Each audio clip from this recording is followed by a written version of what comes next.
제10강 꿈 엄마의 행복이 아이의 행복입니다.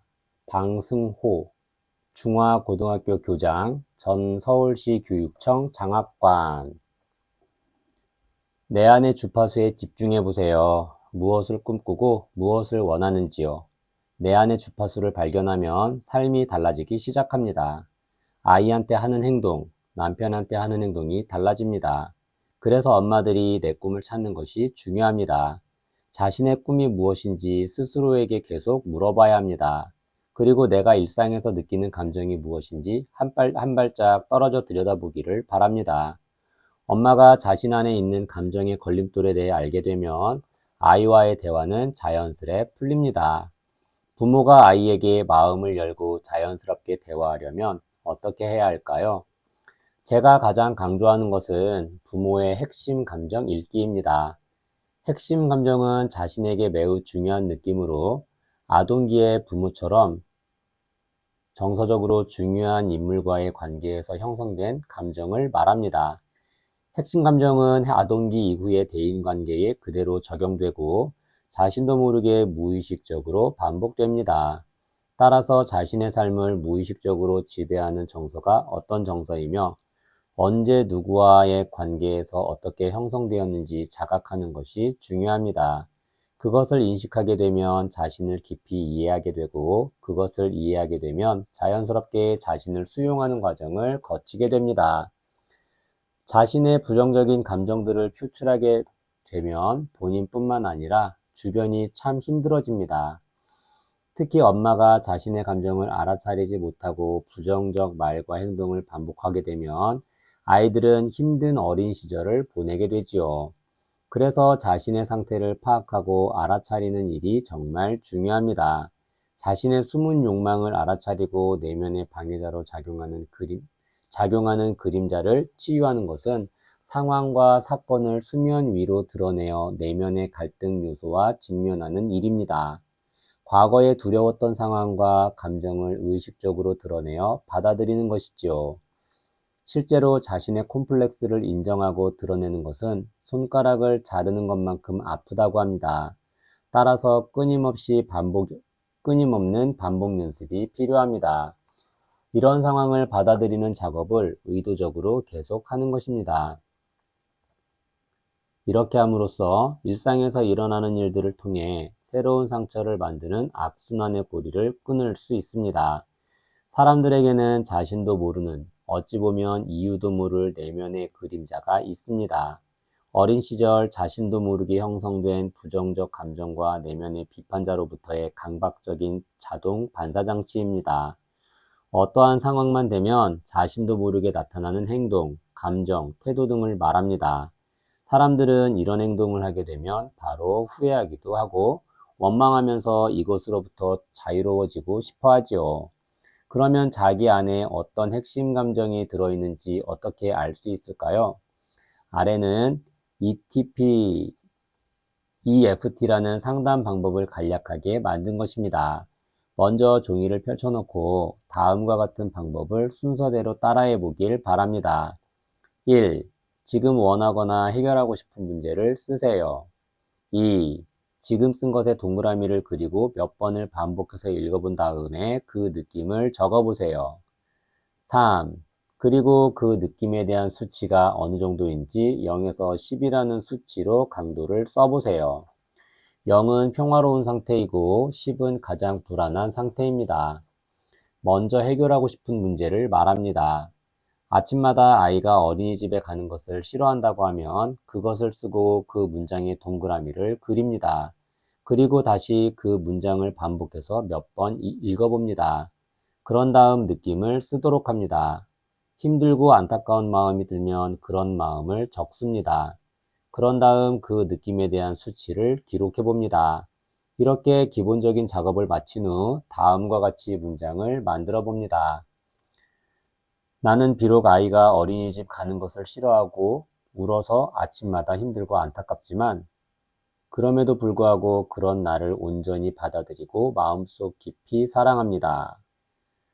문장을 편안하게 읽으면서 손가락을 모아 쇄골에서 2cm 정도 밑으로 톡톡 치면서 문장을 3번 반복해서 읽습니다.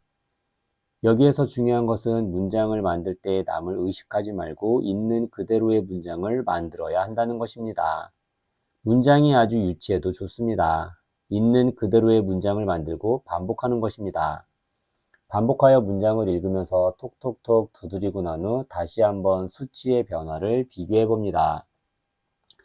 이렇게 자신의 문제가 무엇인지, 그리고 그것으로 인해 자신이 어느 정도 힘든지를 알게 되고 자기 수용문을 활용해 자신을 받아들이게 되면 자신 안의 문제가 감정에 흔들림 없이 보이기 시작합니다. 수치가 0으로 떨어질 때까지 계속 반복하여 이 작업을 하기가 수치가 0으로 떨어질 때까지 계속 반복하여 이 작업을 하기를 권합니다.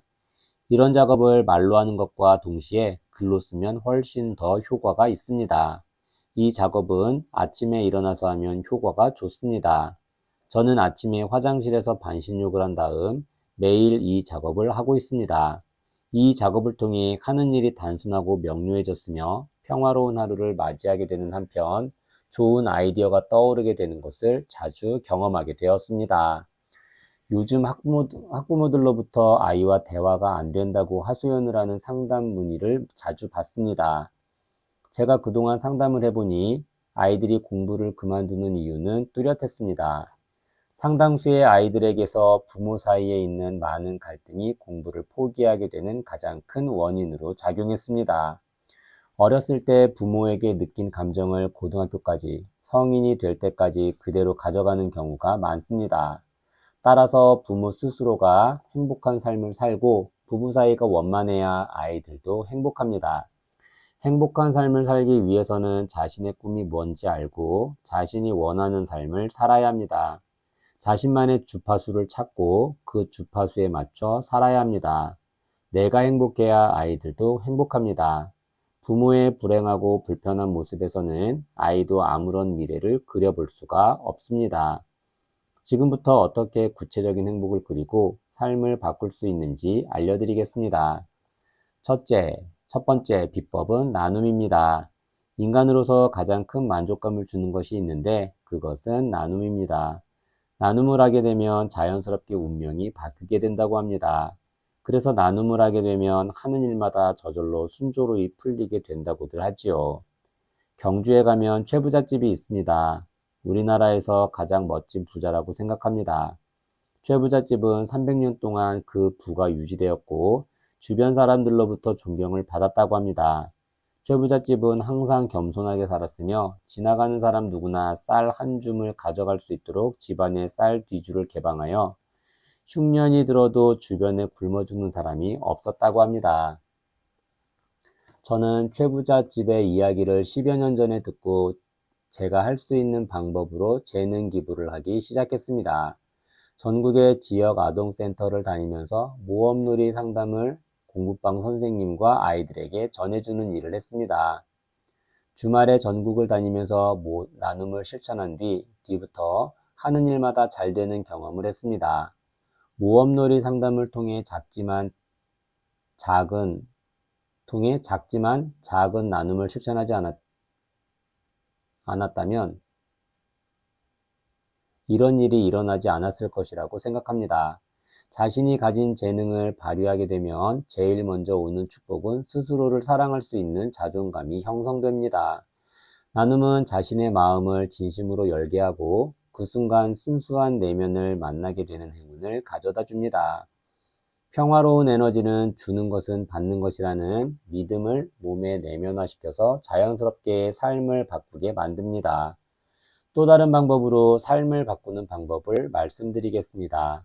그것은 자기만의 주파수를 찾을 수 있는 방법입니다. 우주와 연결하는 방법이지요. 이 방법은 창의성 개발에 대해서 쓴 세계적인 작가 줄리아 카메론의 아티스트 웨이, EFT, 그리고 모험놀이 상담, 윗바사나 명상 등 그동안 실제로 적용하면서 효과가 좋았던 여러 가지 상담 방법을 융합한 것입니다. 첫 번째, 아침에 일어나면 바로 일어나지 말고 양반 자세나 명상에서 할 때 앉는 반가부좌를 합니다. 그리고 5분 정도 하루 일정에 대해서 생각을 합니다. 한 달 정도 지난 뒤부터는 호흡을 관찰해 보는 방법도 좋습니다. 호흡이 들고 나는 들숨, 날숨을 보는 것입니다. 그런 다음 준비된 노트에 떠오르는 생각을 한 장 이상 씁니다. 정리하려고 하지 말고 생각나는 대로 그대로 씁니다. 욕이 나오면 욕을 쓰고 불편하면 불편한 것을, 좋은 것은 좋은 것대로 씁니다. 쓰기 싫으면 쓰기 싫은 마음을 그대로 적습니다. 아무 것에도 영향을 받지 않고 그냥 쓰고 싶은 대로 쓰면 되는 것입니다. 이것은 아티스트 웨이를 쓴 줄리아 카메론이 모닝 페이지라고 이름 붙인 방법입니다. 저는 아침마다 이렇게 하다 보니 창조성을 발휘하는 것 말고도 자신의 핵심 감정을 확인할 수 있는 부가적인 이득이 있음을 알게 되었습니다. 꾸준히 하다 보면 나만의 주파수를 찾을 수 있고 통찰력이 생깁니다. 여기에서 주파수라고 하면 자다가도 벌떡 일어나서 할 수 있는 일을 말합니다. 그렇게 자신이 잘할 수 있는 역할을 조금씩 알아차릴 수 있습니다. 몇 년 동안 이 작업을 쉬지 않고 했는데 이 작업을 한 뒤로 저에게 있는 감정의 걸림돌 뿐만 아니라 자신의 꿈도 발견하게 되었습니다. 아침에 일어나 자신의 글을 쓰다 보면 하루의 계획을 세우게 되며 또한 미래의 구체적인 목표도 갖게 됩니다. 또한 자신이 힘들어하는 내면의 용의자를 보게 됩니다. 처음에는 불편해하는 용의자가 많을 수 있습니다. 이때마다 핵심 감정을 처리하는 방법으로 하나씩 처리하면 됩니다. 매일 실천하는 것이 가장 중요합니다. 두 번째로는 자기만의 시간을 갖는 것입니다. 자기와의 데이트를 하는 것이죠. 일주일에 1시간에서 2시간 정도를 비워놓고 나를 위한 시간을 갖기를 권합니다. 어릴 적 엄마가 해주셨던 빈대떡이 먹고 싶다면 빈대떡을 사 먹으러 가보고 김치찌개를 좋아한다면 김치찌개를 잘하는 식당을 찾아가 보세요. 사소한 것이라도 일주일에 2시간 정도 자신에게 작은 선물을 주세요. 작지만 확실하게 자신만을 위한 사치를 하는 겁니다. 그 시간을 통해 자기 자신과 대화를 하다 보면 무의식 아래서 무엇인가 올라오는 게 있습니다. 이거 해봐, 이렇게 하면 돼 등등의 이야기를 듣게 됩니다. 그게 바로 자신만의 주파수 영역대에 들어간 것입니다.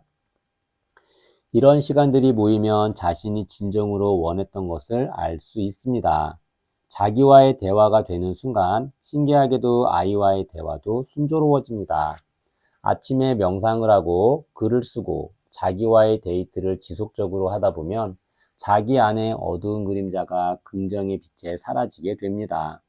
어느 정도의 시간이 쌓이면 어느 날부터 묻혀있던 꿈들이 솟아나기 시작합니다. 평소에 생각지 못했던 것들이 떠오르고 에너지가 넘치는 것을 경험하게 됩니다. 이런 작업을 100일 정도 꾸준히 실천해 보기를 바랍니다. 저는 학교에서 아이들과 함께 지내면서 내면의 상태를 들여다보는 게 얼마나 중요한지 절실히 실감했습니다. 아이들의 꿈을 가로막는 것은 그 안에 있는 마음의 상처입니다. 어릴 때 나의 의지와는 상관없이 형성된 감정들이 부정적으로 끊임없이 아이를 힘들게 합니다. 상담을 시작하게 된 것은 아이들과 어떻게 하면 친해질까를 고민하다가 시도한 방법입니다. 그렇게 한두 명에서 시작된 상담이 수백 명에 이르다 보니 가정 환경과 부모와의 관계가 아이들의 성장에 끼치는 영향이 엄청나다는 사실을 알게 되었습니다. 아이들의 꿈을 키워줘야 할 어른들의 마음이 건강하지 않다면 아이들의 꿈을 지켜내기가 힘들다는 것도 알게 되었습니다. 서울의 한 직업학교에서 근무할 때의 이야기를 해드리겠습니다. 일반 학교에서 맨날 엎드려 자기 일수인 아이들이 주로 오는 학교입니다. 그런데 이 학교에서는 학생이 입학하면 자기가 좋아하는 것만 한 달 동안 시킵니다. 만약 요리를 좋아하면 요리과에선 무썰기만 한 달 시키는 겁니다. 노래를 좋아하면 노래만 부르게 하고 만화를 좋아하는 애들은 만화만 보게 했습니다. 이 시간에 영어, 수학을 보면 혼을 내기도 합니다. 이렇게 한 달 정도만 하면 지금 하는 것을 정말 좋아하는지 안 좋아하는지 알 수 있습니다. 인터넷 중독자라 불리는 아이들이 있었습니다. 선발할 때도 게임을 해서 뽑고 게임에서 지게 되면 이 학교에 오지 못합니다. 이 아이들의 수업 태도는 정말 좋았습니다. 정말 세상을 다 가진 듯한 행복한 표정으로 학교에 오고 수업을 듣습니다. 저는 이 학교에서 너무 많은 기적을 보았습니다. 같은 애들이라도 어떤 조건과 환경에 있느냐에 따라 삶이 바뀌어 버립니다. 운명이 바뀌는 거죠. 그래서 자기가 정말 좋아하는 것이 무엇인지 아는 것이 정말 중요합니다. 부모와 아이 모두 적용되는 이야기입니다. 자신의 꿈을 알고 자신의 감정을 잘 읽고 받아들이는 것. 이것을 잘하면 잘할수록 인생이 달라집니다. 저 역시 저의 꿈을 알기 위해 노력하고 자신의 감정을 읽고 받아들이다 보니 인생이 새롭게 열렸습니다. 어른들 중에도 겉으로 드러나지 않았을 뿐이지 마음이 아프고 건강하지 못한 사람이 많습니다. 어린 시절 받았던 상처를 제대로 치료하지 않았기 때문이죠. 지금이라도 내면의 상처를 바로 보고 무엇을 원하는지 들여다보았으면 합니다. 무의식 중에 잠재되어 있는 자신의 목소리를 의식으로 끌어내면 기적 같은 일이 일어납니다. 상처가 있던 자리에 꿈이 자라나고 그 꿈은 우리의 삶의 변화를 가져옵니다. 저는 제 자신의 꿈을 포기하지 않고 계속 도전할 것입니다.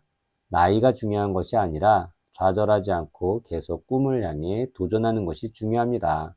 꿈은 재능이 아니라 용기라는 생각이 듭니다. 저처럼 부모 스스로가 꿈을 꿔야 아이들도 꿈을 꾸는 아이가 될 수 있습니다.